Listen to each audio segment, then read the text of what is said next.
because, as I said early, two people must stay inside among the 40 who will start this town to be able to rescue someone who may forgot to get online or come back on his own.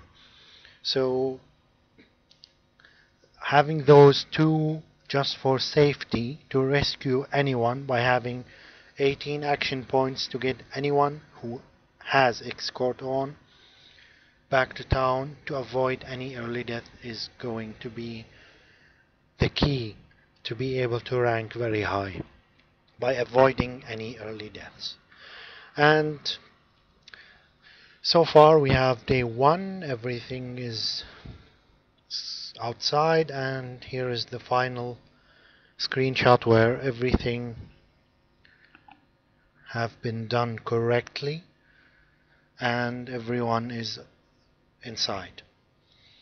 Now, of course, we closed the gate. There are enough guardians to defend the town for the first 3 days, so no watchmen will be needed and no other buildings or projects needs to be built other than workshop, watchtower and pump. Now we start with day 2. That's the most important day in every town. As I said early, we have to send 3 scouts. They don't have to be full scouts, full heroes. They can be BIA residents. Now, the key to everything is to define where the town wants to have a zoo. And I said earlier, this map is very easy to build a zoo. Why? Because as we noticed on day 3, when Watchtower level 3 have been voted, that this corner in the southwest had absolutely no buildings in the further zones in this section. And that meant that we didn't have to clear any Zs in there.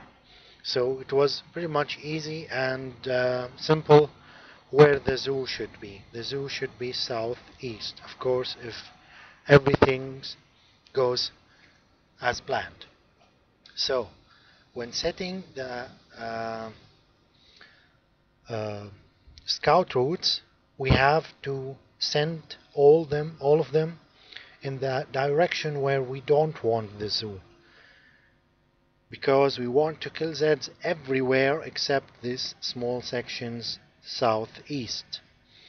So the first scout route has been done on day 1, the second one, and it's pretty much easy. Any planner, a leader or a planner, anyone can do it. Just count exactly how many action points the scouts have. It's mostly 19 action points with 7 action points food and water, and add to that 8 action points from Die2nite and 6 from alcohol. So it's most likely to be 33 action points trip. If there aren't enough Die2nites in the bank, then you can do it with a steroid, which means it's 31 action points to walk. And drawing any random, it doesn't have to be random, but since we have absolutely no idea what's behind each zone, you just have to pick one optimal route. And the first one was actually good one, because luckily it uncovered 3 buildings for us, and that's the second one, and that's the third one.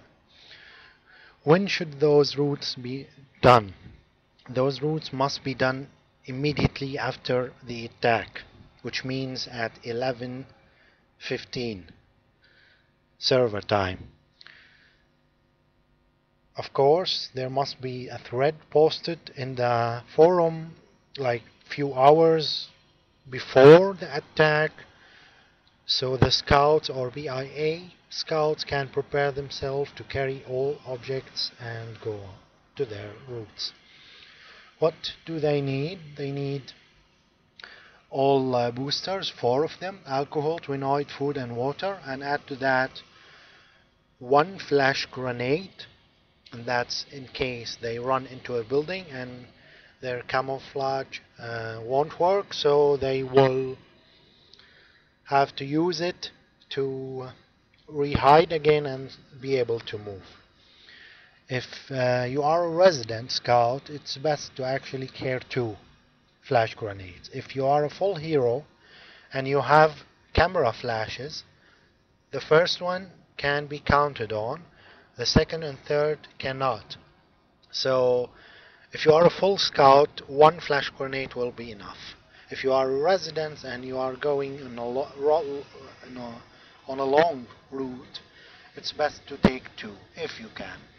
How should you be able to carry all that? You have to have a man bag, and one of the scavengers who will go to any random 9 action points zone must drop you at 6 AP range a food or a flash grenade or any booster you cannot carry from town itself.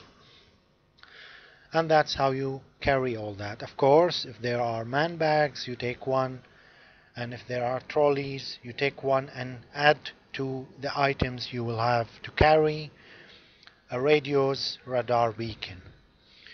That's actually the best item you can carry as a scout to be able to uncover not only one zone but all 8 other zones around it. And after we send all those routes, as we can see here, the first one used the radio's beacon here, and we didn't. We had second one. Second one was used here, and we were lucky to locate 2 buildings just by using that radios. And in general, we have good news that we found a building here, which means the zoo can be successfully built southeast, because we have a guarantee that we will have enough zombies in this section of the map, and inside it we will have our zoo. So what happens after those 2 routes are done, which should be done immediately after ARC if possible? Then we have survivalist teams. They are waiting for the scouts route to be done, and every one of them will carry as much as they can weapons and boosters. Of course, on the first day, if the heroes, the survivalists, have second wind, they can skip carrying drug or alcohol and rely on using second wind, because it will most likely solve a problem by allowing them to carry more weapons. Each survivalist team of 2 survivalists must carry 1 exploding water bomb and 1 water pistol. And of course, each one of them will have their water. The book for booking water will not fail in the first 4 days. So your water you are taking with you will not be for drinking but for using as ammo with water pistols. And then you see what do we have in the bank, and if we have kittens plus bandages, you take that. If we don't, you take the other weapons, any other weapons available in the bank, like fat cats, hurling sticks, box cutters, serrated knives, anything that can kill and that you can carry, you can take it with you. It's unlikely that the town have already found a decent weapon like MK2 or laser pointer or a machete or a mower, but if that is the case, it is still not yet the time for a survivalist team to take this decent weapon, because if you send it with 1 survivalist, this weapon will be trapped on the field for the next 3 days unless you send someone to retrieve it and then send it back, and it's a total waste of action points. So it's best that no survivalist team should take a decent weapon with them unless it's MK2 or a machete, because those are the least powerful compared to the mower and laser pointer. And then we have sent 3 scout routes, and we uncovered about 4 sections of the map we can uncover. As we can see, we have sent the first team. The first team went this route here.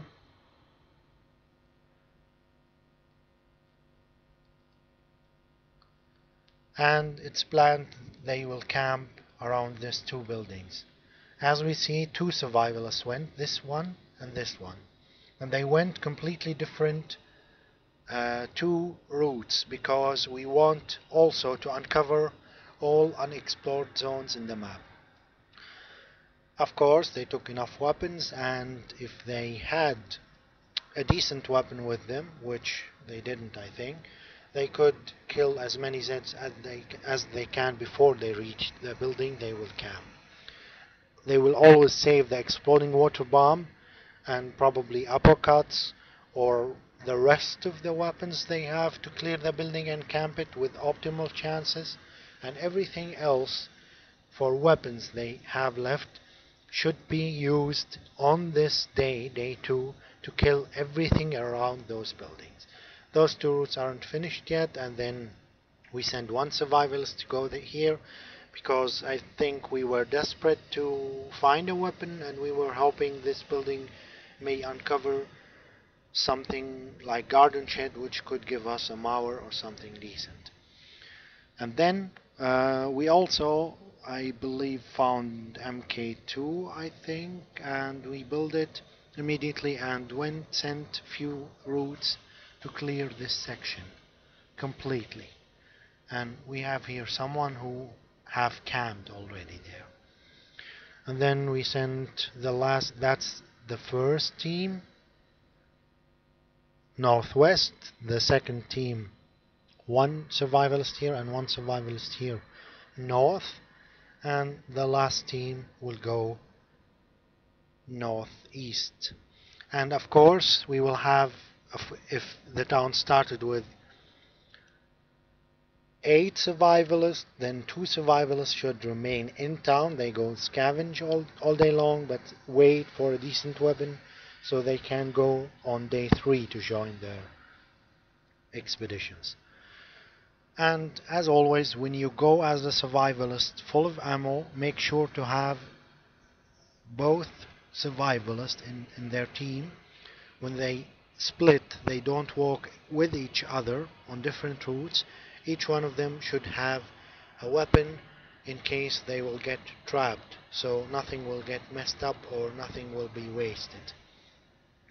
And as we see here, one of the routes, the red route I believe, had the MK2, and the blue route had water pistols and water, and both were planned to camp here. Of course, it's not a bad idea to camp as 2 survivals in one campsite on day 2, at the cost of being able to clear everything around it, for the sake of making the zoo.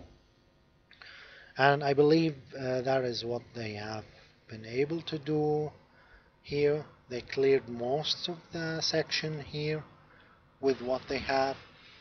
This team was able to do some more uncovering and killing, and also were able to clear both sides with what they have. Probably they had a kitten and a bandage.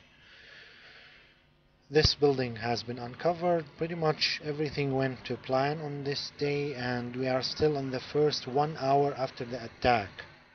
No one have actually left the town except survivalists, scouts, and other scavengers. And then after that, starting the second hour after attack, everyone goes to scavenging inside the diamond.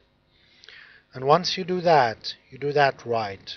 How you try to go as early as possible. If you can't do that, try to find time to go scrap at 1 action points, here or here or here or here, because all the time you waste not going outside, it means